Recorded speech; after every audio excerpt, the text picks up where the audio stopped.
فذكر بالقرآن من يخاف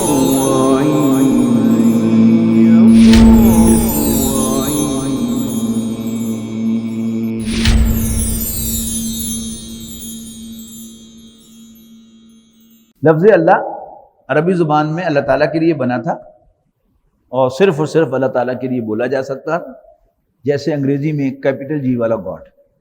یہ غیر اللہ کے لیے استعمال ہی نہیں ہو سکتا، اس کی جمع نہیں ہے، اس کی فیمنن نہیں ہے، جبکہ جو اسمال جی والا گاڈ ہے اس کی فیمنن بھی ہے گاڈس، اس کی جمع بھی ہے گاڈس، اور پھر فیمنن کی جمع بھی ہے گاڈسز، گاڈز اینڈ گاڈسز۔ جبکہ لفظ رب عربی زبان میں اللہ تعالیٰ کے لیے نہیں بنا تھا، یہ لفظ بنا تھا غلاموں کے آقاؤں کے لیے اور مالک کے لیے۔ یعنی اگر آپ احادیث میں فقہ میں دیکھیں تو کاروبار کے اندر ایک محنت کرنے والا ہوتا ہے اور ایک انویسٹ کرنے والا ہوتا ہے۔ جو انویسٹ کرنے والا ہے اس کو رب المال کہتے ہیں۔ جو حضرات کسی عرب ملک میں رہے ہیں ان سے پوچھیے کہ مالک مکان کو کیا کہتے تھے؟ رب الدار، دار کے معنی گھر، اور رب الدار گھر کا مالک۔ تو رب مالک عربی زبان میں اگر آپ نے یہ کہنا ہو کہ امیہ بن خلف حضرت بلال رضی اللہ تعالیٰ عنہ کا مالک تھا، آقا تھا، تو آپ کے پاس اور کوئی لفظ نہیں ہے سوائے یہ آپ کہیں کہ کان امیہ رب بلال رضی اللہ عنہ۔ قرآن مجید میں اللہ تعالیٰ نے نازل ہونے والی پہلی ہی آیت میں ایک اعلان کر دیا کہ وہ اللہ جس کو تم خالق مانتے ہو وہی تمہارا رب ہے۔ اقرا بسم ربک الذی خلق، پڑھ اپنے رب کے نام سے، وہی جس نے پیدا کیا۔ اور اب تو کئی دفعہ ہم پڑھ آئے ہیں، کل بھی آیا، پرسوں بھی آیا یہ جملہ کہ اگر تم ان سے پوچھو کہ آسمانوں اور زمین کو کس نے پیدا کیا تو کہیں گے اللہ نے پیدا کیا۔ اور آج کے سبق میں بلکہ کل گزر چکا وہ کہ تمہیں کس نے پیدا کیا تو کہیں گے اللہ نے پیدا کیا۔ تو اللہ تعالیٰ کو خالق تو وہ مانتے تھے لیکن رب ماننے کو تیار نہیں تھے، اس لیے کہ رب کون بنے بیٹھے تھے؟ وہی سردار۔ تو اللہ تعالیٰ کو رب مان لینے کا مقصد یہ تھا کہ ان کی سرداری ختم ہو گئی، اور یہ بڑا مشکل کام ہوتا ہے۔ کوئی شخص جس کو دنیا میں کوئی حیثیت حاصل ہو وہ حیثیت چھوڑنے کو تیار نہیں ہوتا۔ ہماری آج کی زبان میں کیسے ہے کہ کوئی کرسی چھوڑنے کو تیار نہیں ہوتا۔ تو قریب قریب کے الفاظ ہے خالق اور مالک، ان میں کیا فرق ہے سمجھ لیں آپ۔ ہو از امپورٹنٹ۔ آپ کے پاس ایک قطعہ زمین ہے، پیس آف لینڈ، آپ اس کے مالک ہیں تو آپ کا اختیار ہے کہ آپ اس پر کچھ بھی نہ کریں۔ آپ کو اختیار ہے کہ اس پر گھاس لگا دیں، اس پر سولنگ لگا دیں، یا اس پر آپ کوئی فصل بیج دیں، یا باغ لگا دیں، یا کوئی عمارت کھڑی کر لیں۔ عمارت کس طرح کی بنائیں، خود نقشہ بنائیں، آرکیٹیکٹ کو انوالو کریں، خود اینٹیں چنیں یا کسی ٹھیکیدار کو ٹھیکے پر دیں یا دہاڑی پر کام کرائیں، یہ سب اختیارات آپ کے ہیں as long as you are the landlord. اور یہ قرآن اکیڈمی ہے، ویسے تو ہر چیز اللہ کی ملکیت ہے لیکن پٹوار کے کاغذوں میں یہ انجمن خدام القرآن کی ملکیت ہے۔ دیکھ لیجیے پلر کس نے اٹھائے تھے، یہ چھت کس نے ڈالی تھی، یہ فرش کس نے بنایا تھا، یہ کسی میسن نے، کسی راج نے، کسی معمار نے بنایا تھا۔ اب وہ معمار آ کر نہیں کہہ سکتا انجمن خدام القرآن سے کہ آپ نے یہ پلر کیسے گرا دیا، آپ نے یہ دیوار کیسے گرا دی، آپ نے بیچ میں ایسے کی دیوار کیوں کھڑی کر دی، آپ نے یہ گیلری کیوں بنا لی۔ جب کنٹریکٹر کو پیمنٹ کر دی گئی اب اس کا کوئی تعلق جو ہے وہ اس عمارت کے ساتھ نہیں ہے۔ اس کے لینڈ لارڈ جو ہے وہ انجمن خدام القرآن ہے، وہ چاہے تو اس ساری عمارت کو ڈیمولش کر دے، چاہے تو اس میں کوئی الٹریشن کر دے۔ یہ سارے اختیارات مالک کے ہوتے ہیں، خالق کے نہیں ہوتے۔ یہ اپنی جگہ ایک حقیقت ہے کہ اللہ تعالیٰ خالق بھی ہے، لیکن موسٹ امپورٹنٹ جو اس کی حیثیت ہے وہ کیا ہے؟ وہ رب ہے۔ اور یہ بات بھی نوٹ کر لیجئے کہ اللہ تعالیٰ کے جو 99 نام احادیث میں آئے ہیں، اکثر قرآن مجید کی جلد جو ہوتی ہے شروع والی، اس میں اللہ تعالیٰ کے یہ 99 نام دیے ہوئے ہوتے ہیں۔ اس سے غور پڑھیے گا، ان ناموں میں الرب نہیں ہے، یعنی الخالق بھی ہے، الباری بھی ہے، المصور بھی ہے، الودود بھی ہے، الرحمن بھی ہے، اللہ بھی ہے، ٹھیک ہے جی، الرحیم بھی ہے، الکریم بھی ہے، الستار بھی ہے، الغفار بھی ہے، الموتی بھی ہے، المغنی بھی ہے، سارے ہیں، لیکن الرب نہیں ہے۔ اس کا مطلب کیا ہے کہ رب ہونا اللہ تعالیٰ کی صفت نہیں ہے، یہ اللہ تعالیٰ کی سپریم حیثیت ہے، باقی اس کی ساری صفات اس کے تابع ہیں۔ وہ خالق کیوں ہے؟ اس لیے کہ مالک ہے۔ وہ رازق کیوں ہے؟ اس لیے کہ مالک ہے۔ وہ ہماری ٹیک کیئر کیوں کرتا ہے؟ اس لیے کہ مالک ہے۔ وہ ہمیں کھلاتا پلاتا کیوں ہے؟ اس لیے کہ مالک ہے۔ وہ ہمارے گناہوں کی پردہ پوشی کیوں کرتا ہے؟ کہ وہ ہمارا مالک ہے۔ وہ ہم پر مہربان کیوں ہے؟ کہ ہمارا مالک ہے۔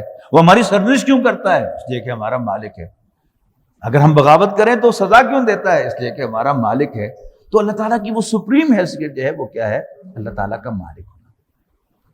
اسی طرح ایک قریب ترین لفظ ہے وہ الہ ہے، یاد رکھیے گا، اسلام میں داخلہ اللہ تعالیٰ کو الہ ماننے سے ہوتا ہے، لا الہ الا اللہ، اشہد ان لا الہ الا اللہ۔ لیکن جو ٹارگٹ ہے اسلام کا وہ کیا ہے؟ اللہ تعالیٰ کو رب مانا جائے۔ اگر ہم اس کو صرف الہ مانیں گے، وردی آف ورشپ، تو ورشپ اس کے لیے ہوگی، لیکن اپنا سب کچھ قربان کرنا اس کے لیے ضروری نہیں ہوگا۔ لیکن جب ہم اس کو اپنا رب مان لیں گے تو پھر ان صلاتی و نسکی و محیای و مماتی للہ رب العالمین، کہ میرا جینا، میرا نماز، میری قربانی، میرا جینا اور مرنا اللہ رب العالمین کے لیے۔ اب اگلا سوال یہ ہے کہ اللہ تعالیٰ کو رب ماننے کے تقاضے کیا ہے؟ یہ ہے جو کہا نا ان الذین قالوا ربنا اللہ، کہنا تو بڑا آسان ہے، ہم لاؤڈ اسپیکر پر کہہ دیں، لیکن اس پر استقامت، یہ ہے اس کے تقاضوں کو پورا کرنا۔ اللہ تعالیٰ کو رب ماننے کا سب سے پہلا تقاضا تو ماننا ہی ہے، کہ اس کو واضح الفاظ میں علی اعلان دل کی گہرائیوں سے کہہ دو کہ ربنا اللہ ہو، ہمارا رب اللہ ہے۔ اور دوسرا تقاضا جو کل آیا تھا نا، مانگنا، مانگا ہمیشہ اپنے مالک سے جاتا ہے۔ وہ جو میں نے کل آپ کو مثال دی تھی کہ کتے نے کہا اس اللہ والے سے کہ بے غیرت میں نہیں، بے غیرت تم ہو، میرا مالک مجھے 10 دن بھی بھوکا رکھے تو میں کسی ساتھ والے دروازے پر نہیں جاتا، تم اتنے بے غیرت ہو کہ کہتے ہو کہ میرا رب اللہ ہے، میں رب العالمین کا بندہ ہوں، اور اس نے تجھے 3 دن بھوکا رکھا ہے، اپنے جیسے انسانوں سے مانگنے کے لیے آ گئے۔ میں اس کیا تھا نا کل کہ اللہ تعالیٰ کو رب ماننے کا ثبوت کیا ہے؟ کہ میں ضرورت کے وقت اسے پکارتا ہوں کہ نہیں پکارتا۔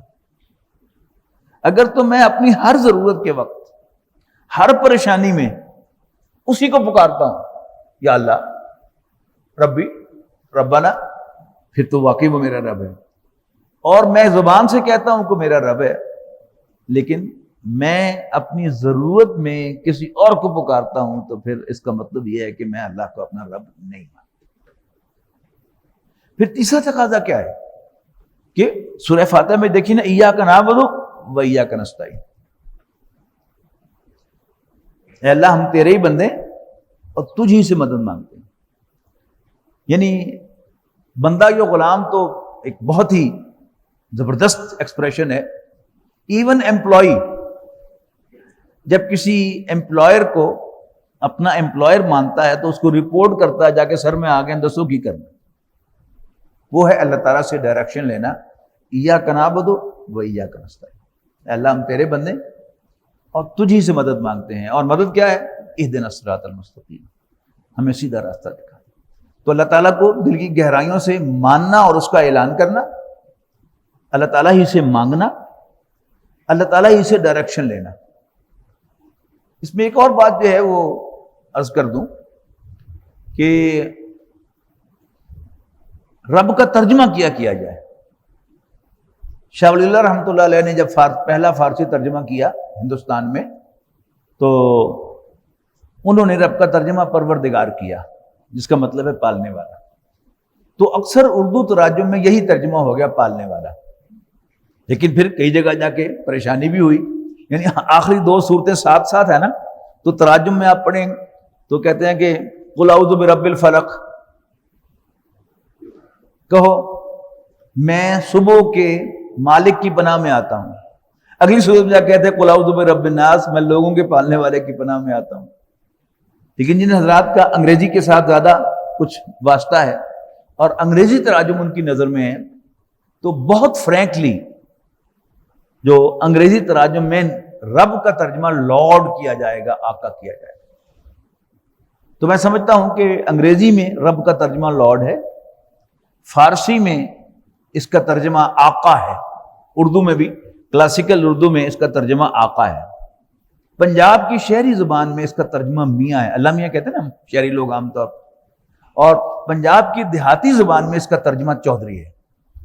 اور پنجاب کی سرائکی زبان میں اس کا ترجمہ سائیں ہے، وہ اللہ سائیں کہتے ہیں. ادھر آپ جانگلی زبان میں چلے جائیں، پور ڈنگلو پاس کریں تو چنیوڑ شروع ہو جائے گا، تو وہاں اللہ میاں نہیں، اللہ سائیں کہا جاتا ہے. تو رب کا ترجمہ لارڈ، آقا، سائیں. یہاں ایک فرق نوٹ کیجئے گا کہ دیہاتوں کے بڑے جو ہوتے ہیں وہ چودھری ہوتے ہیں. انگریزی میں ان کو landlords and feudal lords کہتے ہیں. شہر کے بڑے جو ہوتے ہیں وہ سرمایہ دار ہوتے ہیں، مل آنرز ہوتے ہیں. تو مل مالکان کو ہم پنجابی محاورے میں کیا کہتے ہیں؟ کیوں؟ میاں صاحبان. وہی مالک، مل کا مالک میاں صاحب. ان دونوں کی مزاج میں زمین و آسمان کا فرق ہے کہ جو میاں صاحب ہیں ان کا مزاج یہ ہے کہ اپنے امپلائر کی یہ فکر نہیں کرتے، نہ امپلائر ان کی فکر کرتا ہے. امپلائر کو 4 پیسے زیادہ مل جائیں وہ یہ مل کی نوکری چھوڑتا ہے، ادھر چلا جاتا ہے. اور وائس ورسا کہ مل مالک کو بھی اپنے بڑے سے بڑے مینیجر کی بھی پرواہ نہیں ہوتی. اس کا جی ایم بھی اگر کسی کیس میں گرفتار ہو جائے تو بڑا تیر مارے گا میاں صاحب کہ ایس پی صاحب کو ایک فون کروا دیں گے کہ جی ذرا ہمارا مینیجر جو ہے وہ اس کو پکڑ کے لے گئی ہے پولیس، ذرا اس پر تشدد نہ کریں، بس اللہ اللہ خیر. اس کے مقابلے میں جو فیوڈل لارڈ اور لینڈ لارڈ ہے اس کی اجازت کے بغیر ایس ایچ او اس کے کسی کمی کو گرفتار نہیں کر سکتا، بلکہ جا کر اس کے پاؤں پکڑتا ہے کہ چوہے صاحب میری نوکری کا سوال ہے، ایک بڑی گرفتاری من پالن دو، ابتدائی تفتیشی جو میں خارج کر دیں گا پر میری نوکری کا سوال ہے. یعنی پاؤں پکڑتا ہے جا کر S H O feudal lord کے، آقا کے، ٹھیک ہے، سائیں کے، چوہے صاحب کے. تو یہ کیا ہے؟ یہ آقا ہے. دوسری طرف کیا ہے کہ قرآن مجید اور حدیث کا اگر آپ مطالعہ کرتے ہیں تو اللہ تعالیٰ از مور لائک، ویسے تو اگر میں کہوں تو شاید یہ اللہ تعالیٰ کی شان الفاظ نہ ہو، لیکن ہماری مجبوری ہے کہ ہم نے اپنی زبان کے الفاظ میں قرآن مجید بھی سمجھنا ہے، دین بھی سمجھنا ہے. جو سرمایہ دار ہوتا ہے اس کا اگر کوئی نوکر ملازم ہوتا ہے وہ اس کا غلام نہیں ہوتا. اگر وہ غبن کرے، چوری کرے تو سرمایہ دار اس سے پیسے پورے کرتا ہے.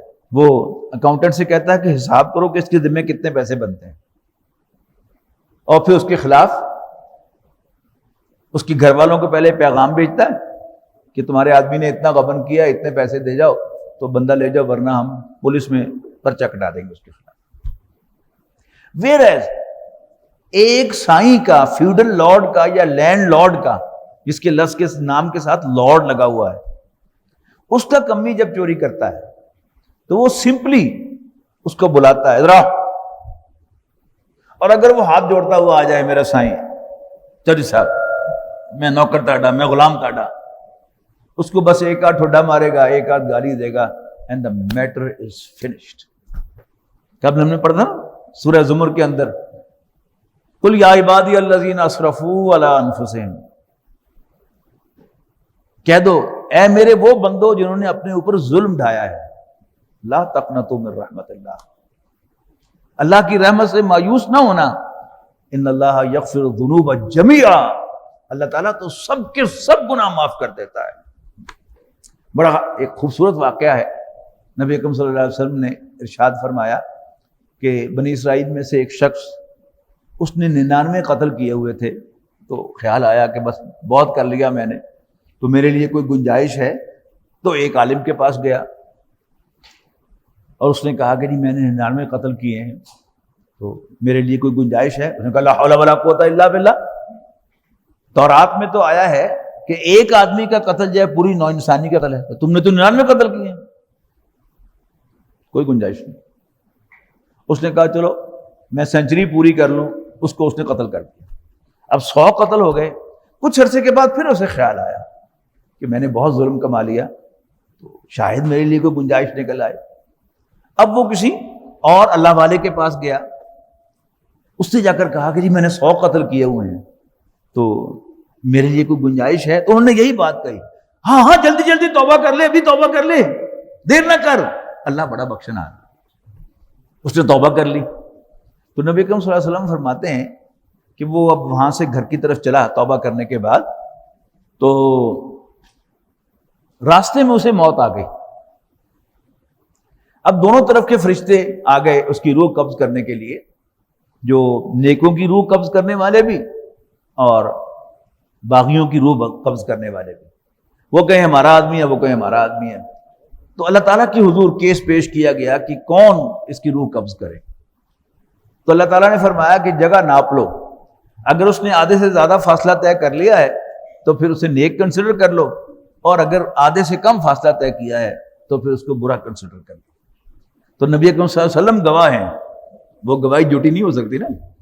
تو آپ فرماتے ہیں کہ فاصلہ تو اس نے کم طے کیا تھا، تو جب فرشتے ناپنے لگے تو اللہ تعالیٰ نے اس فاصلے کو اسٹریچ کر دیا، تو اب فاصلہ ناپا تو واقعی آدھے سے زیادہ فاصلہ طے کر چکا تھا، تو لہٰذا اللہ تعالیٰ نے کہا کہ جو نیکیوں کے فرشتے جو ہیں وہ روح قبض کر لیں۔ تو یہ جو ہے نا لارڈ کا تصور، یہ بڑا بیوٹیفل تصور ہے۔ یعنی آپ کبھی تنہائی میں بیٹھ کر، بے شک الفاظ میں نہ کہیں، دل ہی دل میں کہیں ربی انی عبدک، ربا میں تیرا بندہ ہوں، یا اللہ تو میرا آقا ہے، تو میرا رب ہے۔